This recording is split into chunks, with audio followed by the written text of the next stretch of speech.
सबसे पहली चीज़ जो मुझे आपको दिखानी है दैट इज़ यहाँ का कंट्रोल मैप, जो कि आप मेरे पीछे इनफैक्ट इस वक्त देख भी सकते हैं। आप देख सकते हैं कि यहाँ पे पूरे का पूरा हड़प्पा का मैप बना हुआ है उसके रेफरेंस के लिए कि किस किस इंसान ने कब कब खुदाई की थी।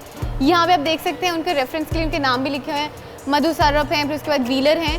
यहाँ पे आप इसको डिटेल में देख सकते हैं और यहाँ पे भी आपको नज़र आ सकता है कि जिस जिस जगह पे उन्होंने खुदाई की है। तो ये यहाँ का कंट्रोल मैप है और ये सबसे पहली चीज़ है जिस पे एंटर होते ही नज़र पड़ती है। ये दिखाने के बाद आगे चलती हूँ और आगे आपको दिखाती हूँ कि और यहाँ पे म्यूज़ियम में क्या क्या चीज़ें मौजूद हैं।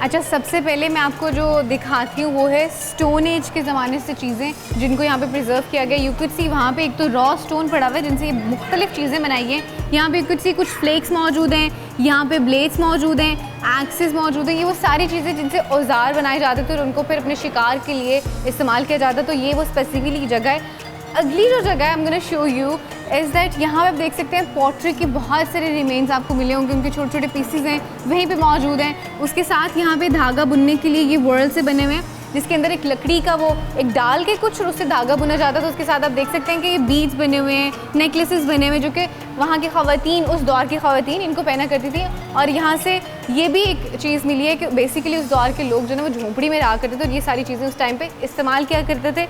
इससे आगे which I am gonna show you, इसको बेसिकली कोट डीजी कहते हैं इसलिए बिकॉज ये जो है ये सारी इसकी जो साइट बेसिकली मौजूद है सिंध में कोट डीजी में, लेकिन इसके हमें रिमेन्स मिले हैं यहाँ पे हड़प्पा में। और यहाँ पे आप देख सकते हैं कि यहाँ पे सबसे पहले तो आपको बैंगल्स मिलेंगी जो कि मट्टी से बनाई गई हैं और उसके बाद आपको शेल बैंगल्स भी मिलेंगी जिनके यहाँ पे भी छोटे छोटे पीसेस मौजूद हैं। उसके अलावा आपको यहाँ पे ब्लेड्स मिलेंगे। ऊपर आप देख सकते हैं पोट्री के रिमेन्स हैं, जो भी बर्तन उस दौर में इस्तेमाल करते थे यहाँ पे आपको वो भी मिल रहे होंगे। अगली आपको दिखाती हूँ ये वाली जगह, उसमें भी you gonna say the same thing. यहाँ पे भी हमें डिफरेंट रिमेन्स मिले हैं जो कि हमें बेसिकली मिले यहाँ के हड़प्पा से ही हैं, लेकिन इनकी जो साइट है बेसिकली दैट सामरी जो कि सिंध में मौजूद हैं। सो इससे आपको अंदाज़ा हो रहा होगा कि दोनों जो साइट्स हैं, ये दोनों जगह हैं, चाहे वो हमारी मोहनजोदाड़ो है या हड़प्पा है, सारी की सारी इंडस वैली सिविलाइजेशन है जो कि सेम तरह की चीज़ें इस्तेमाल कर रहे होते थे। पत्थर से बनी हुई या फिर मिट्टी से बने हुए पोट्री को जो चीज़ें थी वो इस्तेमाल कर रहे होते थे। तो अभी आगे चलते हैं, आगे चल के भी आपको बताती हूँ कि क्या और चीज़ें मौजूद हैं।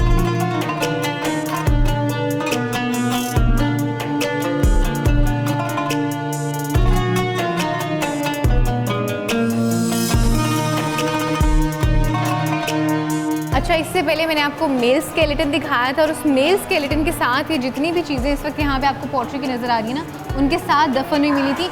यहाँ पे ऊपर पिक्चर है जो कि आपको नज़र आ रही होगी, क्लियरली आपको पता चल रहा है कि उस स्केलेटन के साथ वो बाकी चीज़ें भी वहीं एक कब्र से मिली थी। तो यहाँ से आपको आइडिया हो सकता है कि जहाँ पे अपने मुर्दों को या अपनी कह लें कि जितने भी उनकी डेड बॉडीज़ होती थी उनको दफनाते थे, उनके साथ साथ जितनी उनकी इस्तेमाल की चीज़ें होती थी उनको भी साथ ही दफनाते थे। और यहाँ पर आप देख सकते हैं जार मौजूद हैं, ये उनकी एक डिश सी बनी हुई है कोई भी चीज़ रखने के लिए, फ्रूट्स और एनीथिंग। और यहाँ पे भी आपको बहुत सारी पीने के लिए वो ग्लास एक नज़र आ रही होगी और उसके साथ और भी डिफरेंट चीज़ें आपको नज़र आ रही हैं जो कि यहाँ पे हमें बरिड मिली थी। और उसके साथ अगर आगे आएँ तो यहाँ पे आपको नज़र आ रहे होंगे स्टोरेज जार। ये आपको बड़ा सा एक नज़र आ रहा है, that is actually storage jar.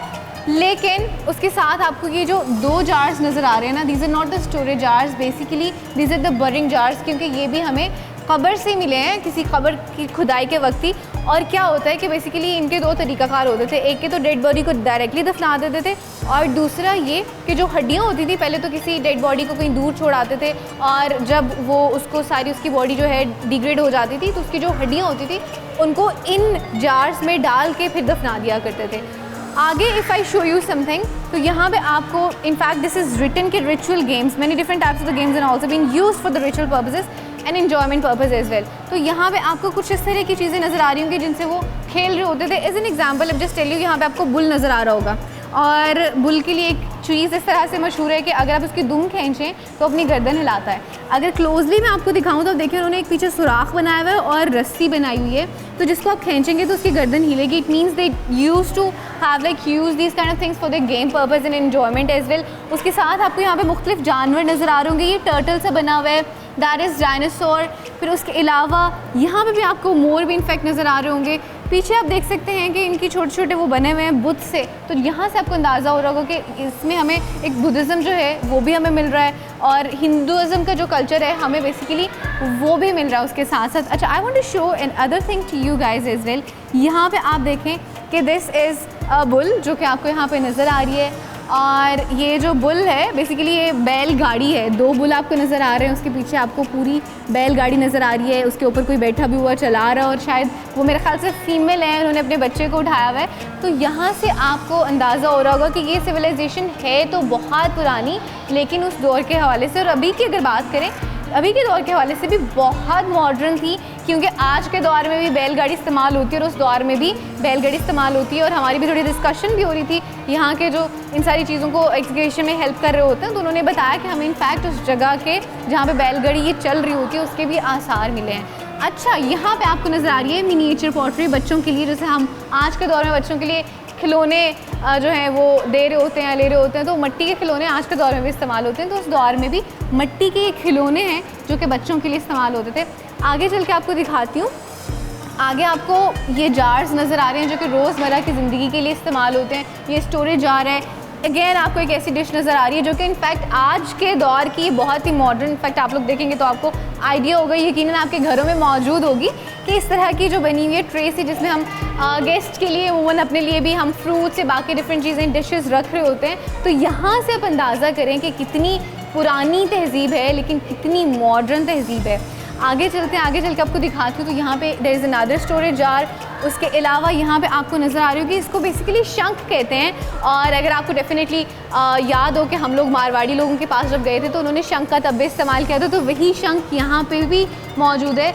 यहाँ से भी आपको हिंदुज़म जो है, जो उसका रिलीजन है, आपको यहाँ से आइडिया होगा कि वो भी उस दौर में मौजूद था। यहाँ से आगे आपको मिल रहा है, इसको ग्राइंडिंग स्टोन कहते हैं बेसिकली। और आज के दौर में भी हम वापस पत्थर को ही बेसिकली इस्तेमाल कर रहे थे इसके लिए। सो यहाँ पे ये भी मौजूद है। And I am just getting so much amazed कि आप देखें कि इतनी पुराने दौर की चीज़ें हैं लेकिन आज के दौर में बिल्कुल इस तरह से हैं कि जैसे ऐसे लग रहा है जैसे आज के दौर की चीज़ें हैं। और उनको देख के मुझे बिल्कुल ऐसे लग रहा था that I have been into that area, into that era actually, जिसमें ये सारी चीज़ें मौजूद थी। अभी आगे चलती हूँ, आगे चल के आपको मज़ीद डिटेल्स है ना वो भी बताती हूँ।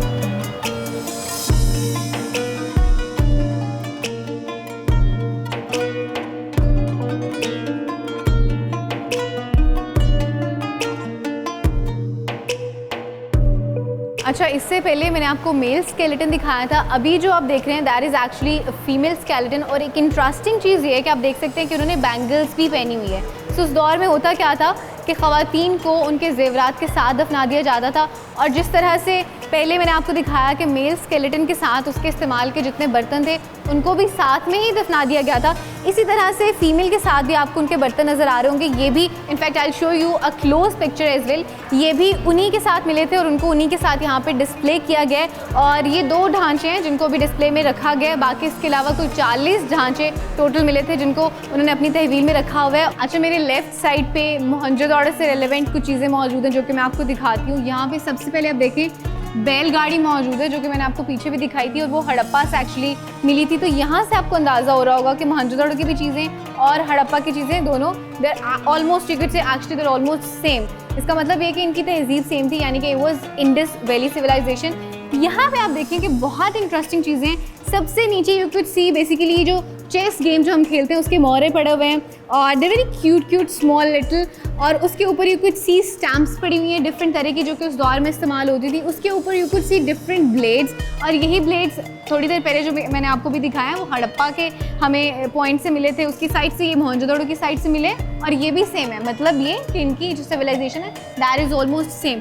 उसके ऊपर आप देख सकते हैं कि डिफरेंट बॉक्सेस पड़े हुए हैं। अच्छा, वो बॉक्सेस बेसिकली क्या है, वो वेट के लिए इस्तेमाल होते थे, नाप तोल के लिए इस दौर में इस्तेमाल होते थे। And the next thing you could सी, यहाँ पे आपको डांसिंग गर्ल नज़र आ रही होगी। उसके अलावा वहाँ पे आपको मुजस्मा नज़र आ रहा होगा जो उस दौर के रूलर थे। नीचे आप देख सकते हैं कि बैंगल्स पड़ी हुई हैं और ये मिट्टी से बनाई गई हैं। मिट्टी के बाद उनको सख्त जिस तरह से पकाया जाता है वो उस तरह से हुई हुई है। और उसके साथ आप नेकलेस भी देख सकते हैं और ये भी मिट्टी के बना हुए हैं। This is super interesting. इसका मतलब ये है कि चाहे वो आज के दौर की ख़वातीन हो या चाहे वो हज़ारों साल पुरानी ख़वातीन हो, उन्हें बुनाव सिंगार लाजमी पसंद होता है। मतलब उस दौर में भी बैंगल्स और जितनी भी एक्सेसरीज थी वो इस्तेमाल होती हैं। यू कुड सी क्लोजली एक बड़े खूबसूरत सा आपको यहाँ पे नेकलेस नज़र आएगा जो कि बीड्स का बना हुआ है। यहाँ पे आपको मिट्टी का नेकलेस भी नज़र आएगा। अच्छा, ये जो आपको साथ में पॉट नज़र आ रहा है छोटा सा, इस पॉट में बेसिकली ये नेकलेस प्रॉपरली मिला है। यहाँ पे आप देख सकते हैं कि शेल्स की इनफैक्ट बैंगल्स बनाई गई हैं, कुछ बैंगल्स मट्टी की हैं, कुछ शेल्स की बनी हुई हैं।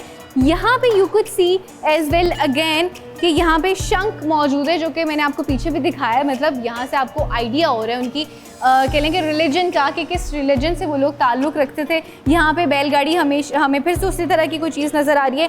नीचे स्टोन्स नज़र आ रहे हैं। अच्छा, अब अगर इन स्टोन्स की आपको थोड़ी सी डिटेल्स बताऊँ तो ये स्टोन्स जो हैं इनफैक्ट यहाँ पे लिखा हुआ है, मैं आपको क्लोजली भी दिखाती हूँ। कुछ जो है बलूचिस्तान से हैं, कुछ पंजाब से हैं, कुछ हड़प्पा से हैं, कुछ डिफरेंट एरिया से हैं, तो कुछ स्कर्दू से भी हैं इनफैक्ट। तो डिफरेंट एरिया से स्टोन्स यहाँ पे लाए जाते थे और यहाँ पे आके इनको तराशा जाता था और इससे मुख्तलिफ चीज़ें और नग बनाए जाते थे। तो मतलब तजारत के लिए या अपने कारोबार के लिए ये चीज़ भी इस्तेमाल होती थी। उसके अलावा ऊपर देख सकते हैं कि मुख्तलिफ जानवर जो हैं वो बने हुए, हाथी नज़र आ रहा है, या आपको वाइल्ड कैट जंगली बिल्ली नज़र आ रही होगी। उसके साथ आप देख सकते हैं कि नीचे ये आपको नज़र आ रही है मुर्गी नज़र आ रही है, या आपको कुत्ते की शक्ल के बने, मतलब हर तरह के जानवर आपको नज़र आ रहा है यहाँ पे बने हुए उसके मुजस्मे। यहाँ पे आप देख सकते हैं शेल्स की दोबारा से बैंगल्स पड़ी हुई हैं, इनका साइज डिफरेंट है। One interesting thing that I want to show you is you could see this beautiful necklace जो कि प्योर गोल्ड का बना हुआ है। तो उस दौर में भी ख़वातीन गोल्ड का डेफिनेटली इस्तेमाल करती थी, जिस तरह से आज के दौर में इस्तेमाल होता है गोल्ड का बनाओ श्रृंगार के लिए और स्पेशली फैशन के लिए एज वेल। और ये सारी चीज़ें जो कि यहाँ पे मौजूद हैं हड़प्पा सिविलाइजेशन से रेलेवेंट, अभी और भी बहुत कुछ है, आगे चल के आपको वो भी दिखाती हूँ।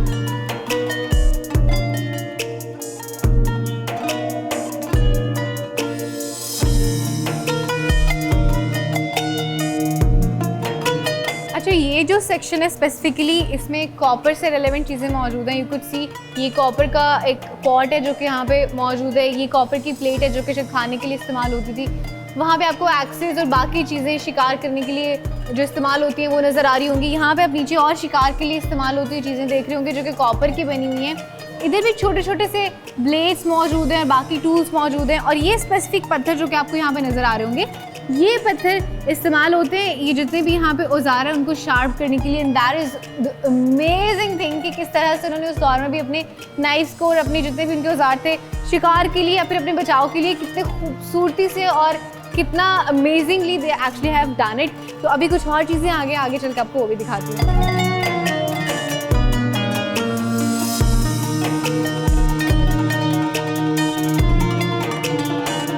अच्छा, यहाँ पे आपको नज़र आ रही होंगी बहुत सारी स्टैम्प्स, लेकिन सबसे इंटरेस्टिंग स्टैम्प जो कि मैं आपको दिखाना चाहती हूँ that is actually the one जो कि आपको वहाँ पे नज़र आ रही होगी और इसके ऊपर एक्चुअली यूनिकॉर्न बना हुआ है। एवरीबडी नोज अबाउट यूनिकॉर्न, जिसके सर पे एक सींग होता है। हैरत की बात यह है कि वी थॉट कि शायद ये आज के दौर से लिंक्ड हो या अब की कोई चीज़ है, लेकिन नहीं, ये उस दौर से चलता आ रहा है, तभी ये फेमस था और तभी ये जाना जाता था। और अब भी यूनिकॉर्न जो है वो मौजूद है और उसको अभी भी कंसिडर किया जाता है। आगे यहाँ पे अगेन यू कुड सी बहुत सारी ज्वेलरी है ख़वातीन से रेलेवेंट, मट्टी की बनी हुई चूड़ियाँ हैं, वहाँ पे आपको नेकलेसेस नज़र आ रहे होंगे छोटे छोटे बारीक से बीज से बने हुए हैं। उसके अलावा आपको यहाँ पे एक मुजस्मा नज़र आ रहा है जो कि वैसे बनाया गया, लेकिन इसने यहाँ पे जितने भी ऑर्नामेंट्स पहने हुए सारे ओरिजिनली मिले हैं। इनफैक्ट आप देख सकते हैं कि नाक में भी उन्होंने कुछ पहना हुआ है, कानों में भी पहना हुआ है। इनफैक्ट ये जो आपको एक कॉपर का या आई गेस ब्रॉन्ज का बना हुआ मिरर है वो भी नज़र आ रहा होगा, ये भी वहीं से मिला है।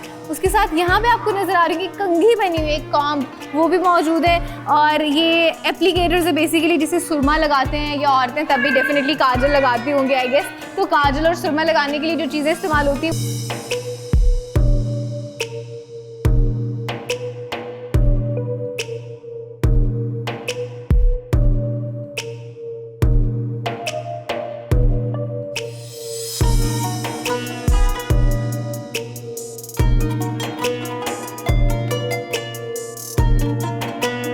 मेरे साथ इस वक्त अहमद नवाज टीपू साहब मौजूद हैं जो कि हड़प्पा म्यूज़ियम के कस्टोडियन इंचार्ज हैं। उनसे चल के पूछते हैं थोड़ा सा हड़प्पा सिविलाइजेशन के हवाले से। अस्सलाम वालेकुम सर। सर कैसे हैं आप? सर मुझे सबसे पहले तो थोड़ा सा इस म्यूज़ियम की हिस्ट्री के हवाले से बताइएगा कि ये कब से बना हुआ है? जब इसकी खुदाइयों का आगाज़ हुआ ना ब्रिटिश पीरियड में 1921 से जो स्टार्ट हुआ था, पहला फेज़ जो 1934 तक गया था, तो इसी फेज़ में था कि 1926 में यहाँ पे छोटा सा म्यूजियम यहाँ पे बनाया गया था। ये इस बिल्डिंग से सेपरेट था और दूसरी साइड पे था। ठीक है। ये प्रेजेंट बिल्डिंग है, ये 1967 में बनी है। अच्छा, और इसमें था कि फर्दर है कि आप इस साइड पे आप देखेंगे कि नई म्यूजियम बिल्डिंग ऑलरेडी बन रही है। जी जी। तो 1926 में ये म्यूजियम बना और उसमें जो यहाँ पे खुदाई जो फर्स्ट फेज़ की जो चीज़ें थी उनको यहाँ पे डिस्प्ले किया ठीक गया। है। और फिर फर्दर है कि इसमें इन्हांसमेंट होती है। और ये बिल्डिंग बनी इस वक्त हमारे पास इसमें 2 गैलरीज हैं सही है। जो आपने देख ली है। ये बड़ी गैलरीज है जिसमें हड़प्पा की जो एक्सकेवेशन से रिलेटेड आर्टिफैक्ट्स को डिस्प्ले किया है। डिस्प्ले किया गया। एब्सोल्युटली सर, मुझे थोड़ा सा इस सिविलाइजेशन के हवाले से बताइएगा, इंडस वैली सिविलाइजेशन के हवाले से कि कितनी पुरानी है ये इस तरह है कि जी इस सिविलाइजेशन को जो प्रेजेंट आप हड़प्पा में इस वक्त खड़े हैं तो यहाँ पे हमारे पास टाइम स्पैन है 3500 BC से 1500 BC। 1500 BC में इनका डिक्लाइन हो गया। और यहाँ पे हम इसको डिवाइड करते हैं 3 फेजेस में, early Harappan, mature Harappan and the late Harappan. अच्छा। अगर हम थोड़ा सा चोरिस्तान की तरफ मूव करेंगे तो हमें तकरीबन 6500 साल पुराने आसार वहाँ पे हाकड़ा, वो भी हम इसको हड़प्पा का अर्ली फेज़ कहते हैं। ठीक है। तो ये तो इसमें है कि यहाँ पे हमें तकरीबन 5500 साल तक के जो एविडेंसेस खुदाइयों में हमें मिल चुके हैं। तो ये इस वक्त हमारे पास स्पैन इसका ये मैं आपको बता दूँ। सही हो गया सर। मुझे थोड़ा सा लैंग्वेज के हवाले से बताइएगा कि कुछ लैंग्वेज के हवाले से पता चल सके कि क्या बोलते थे वो लोग, लैंग्वेज या कुछ चीज़ इस हवाले से समझ में आएगी? इसमें है कि जी जो इनकी हड़प्पा की लैंग्वेज है बदकिस्मती से अभी तक वो डिसाइफर नहीं हो सकी। अच्छा। हम भी लगे हुए हैं अक्रॉस द बॉर्डर, इंडियंस भी लगे हुए, कुछ साइड पर धोलावीरा, दूसरी साइड से हड़प्पन है। तो जैसे आप इस साइड पे देखेंगे तो यहाँ पे जो इनकी सील्स है ना, यहाँ पे इनकी इंस्क्रिप्शंस नज़र आती हैं। तो नियर मोर देन 300 हमें alphabets in the shape of pictogram and inscription हमें यहाँ पे मिल चुके हैं। लेकिन अनफॉर्चुनेटली इनकी अभी तक लैंग्वेज हमसे पढ़ी नहीं गई। कुछ लोगों का दावा था कि उन्होंने इसको पढ़ लिया, लेकिन जो मुहक्किकीन है या आसार कदीमा के माहिरीन हैं वो चीज़ को अभी एक्सेप्ट नहीं करते। क्योंकि अगर वो 6 बंदे कह रहे हैं कि ये ए है तो कम से कम 2 बंदों का तो मुत्तफिक होना लाजमी है कि ये ए है। लेकिन इसलिए वो उनमें अभी लैंग्वेज का कुछ डिसाइफर नहीं हो सकता, पता नहीं चल सका। सर आगे क्या काम हो रहा है हड़प्पा के लिए, उसके हवाले से? इसमें है कि जी जो हमारा टूरिज्म डिपार्टमेंट है उसका गवर्नमेंट ऑफ पंजाब का, जिसके अंदर हमारा डायरेक्टर जनरल ऑफ आर्कियोलॉजी आता है। इसमें है कि गवर्नमेंट ऑफ पंजाब ने हमें जनरसली फंड एलोकेट किए हैं कि अगर आप कुछ चंद साल पहले इसका विजिट करते हैं तो इसके जो पार्किंग एरियाज़ और ये इसका ये सारी नई म्यूजियम बिल्डिंग बन रही है। जब हम गेट से एंटर होते हैं तो वहाँ हमारा ऑडिटोरियम बन रहा है जो स्टेट ऑफ द आर्ट है। अभी शायद किसी और जगह पे नहीं होगा कि जो कोई भी विजिटर आएगा उसको 5 to 10 मिनट्स के हम उसको डॉक्यूमेंट्री दिखाएंगे regarding Harappa and the site, museum दोनों कवर्ड होगा। Then they will proceed towards the museum ताकि उनको इस तहजीब को समझने में आसानी हो सके। और सेकेंडली है कि इस साइट पे आपने देखा है कि जी इसका जो ट्रैक है इसको गवर्नमेंट ने फंड एलोकेट किया। हमने तकरीबन 14 फुट के करीब इसको चौड़ा किया। उस पर गोल्फ कार्ट्स चल रही हैं विजिटर की सहूलतों के लिए और फर्दर इन लोगों को बैठने के लिए गजीबोज, मतलब lot of things in process और बहुत सी चीज़ें हो चुकी हैं। अच्छा, बेहतरीन हो गया। बिल्कुल बहुत सी चीज़ें हो चुकी हैं जो मैंने देखी। और है कि ये म्यूजियम बिल्डिंग है कि इसी साल के एंड तक इंशाल्लाह इसको ऑपरेशनल कर दिया जाएगा। और इसको फर्दर है कि लोगों को फैसिलिटेट करते हैं कि यहाँ पे हमारा टूरिज़्म है, जैसे आप इसको प्रमोट करते हैं तो हमारे मुल्क का पॉजिटिव जैसे दुनिया के सामने है। That's true. बहुत शुक्रिया सर आपका, थैंक यू सो मच हमें पूरा ये म्यूजियम भी विजिट कराने के लिए। Thanks lot.